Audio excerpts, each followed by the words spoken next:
dalka Imaaraadka Carabta waa dal faragelin qaawan ku hayay sanadihii u dambeeyay dalka Soomaaliya.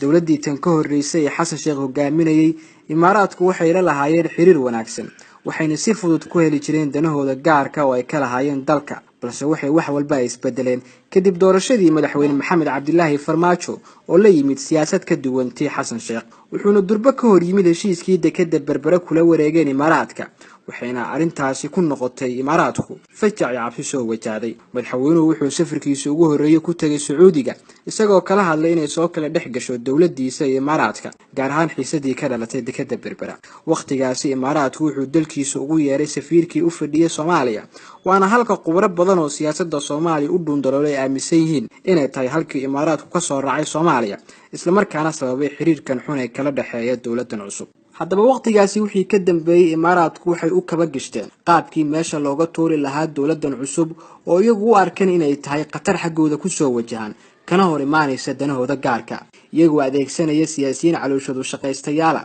waxay dhowr mar dalka ka abuureen qalqal siyaasadeed, balse dhammaantood waxaa gaashaan u noqday shacabka Soomaaliyeed oo iyagu taageero badan u hayay dawladdan cusub. xiisadda Imaaraadka iyo dawladdan cusub waxay halkii ugu sarreysay gaadhay kadib go'aankii dhexdhexaadnimo ay Soomaaliya ka qaadatay xiisadda Carabta. Imaaraadku wuxuu ku cadaadiyay Soomaaliya inay bedesho mowqifkeeda, balse taasi kuma guuleysan. ugu dambeyn Imaaraadku wuxuu waqtigaasi ka dambeeyay wuxuu bilaabay faragelin qaawan oo toos ah oo aan meelna loogu soo gamban, wuxuuna daba maray dawladda dhexe isagoo xiriir la sameeyay maamul goboleedyada. marka laga reebo maamulka Jubbaland waxay dhammaantood sheegeen inay xiriirka u jireen dalka Qatar, wuxuuna ahaa mashruuc Cabdiweli Gaas u soo dhiibay Imaaraadka. haddaba waxaan hadda idinla wadaagayaa qorshihii ugu weynaa Imaaraadka, kaas oo horseedi lahaa burbur dalka ka dhaca, balse nasiib wanaag Ilaahay fashiliyay.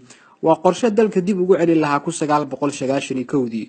wuxuu ahaa qorshe ay ka soo wada shaqeeyeen siyaasiyiin aan Soomaali oran karin, balse hooyo Soomaaliyeed dhashay oo calooshadu shaqaystayaal iyo dawladda Imaaraadka. sida aad ka warqabtaan isbuucii u dambeeyay waxaa Imaaraadka shir uga socday xildhibaano 20 kor u dhaafaya iyo Cumar Cabdirashiid iyo horjooge Sharaf Shakiin oo sida magaciisa ka muuqata toobaasta u qarsooneed.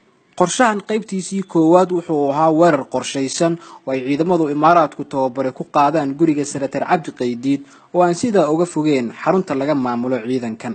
haddaba qorshahan koowaad hadduu noqon lahaa sida loogu talagalay maxaa dhici lahaa? marka hore waxaa isku soo beegmi lahaa xiisadda ka dhalatay weerarkii Cabdiraxmaan Cabdishakuur iyo dilka qorshaha ee Cabdi Qaydiid oo iyagu hal beel ka soo wada jeeda. eedana waxaa dusha looga toori lahaa dawladda, bal qiyaas markaas kadib maxaa dhici lahaa? xildhibaanada mucaaradka oo aad ka dharagsantihiin magacyadooda intooda badanna isku beela, weliba iyada oo weerarkani khasaare geysan isla markaana dawladda ka hadashay inaysan wax luga ku lahayn dusha uga tuuray mas'uuliyadda weerarkani Farmaajo iyo Khayre. bal maxaad ka filan lahayd haddii Cabdi Qaydiid ku dhiman lahaa halkaasi? waxay dib u kicin lahaayeen caadifada qabyaaladda oo aan weli baqtin. dalkuna wuxuu dib ugu laaban lahaa meel qatar ah oo aan hore ugu soo gudubnay, iyadoo inta wax magaratada ahna ay qaadan lahaayeen qoryaha. haddaba muxuu ahaa qorshaha labaad ee Imaaraadka?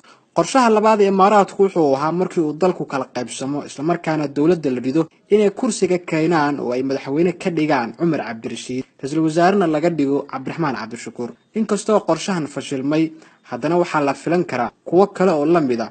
waxaana kula talin lahaa dawladda Soomaaliya inay ka taxadarto hagardaamooyinka cadawga u maleegayo dalkeena. waxaan ugu dambeyn idinka codsanayaa in warbixintan aad shargaraysaan oo aad gaarsiisaan cid walba ay qusayso. waa saaxiibkiin Cabdirasaaq Gumaysi Diid, dalkeenu cadawga ka xorooba nabadiino.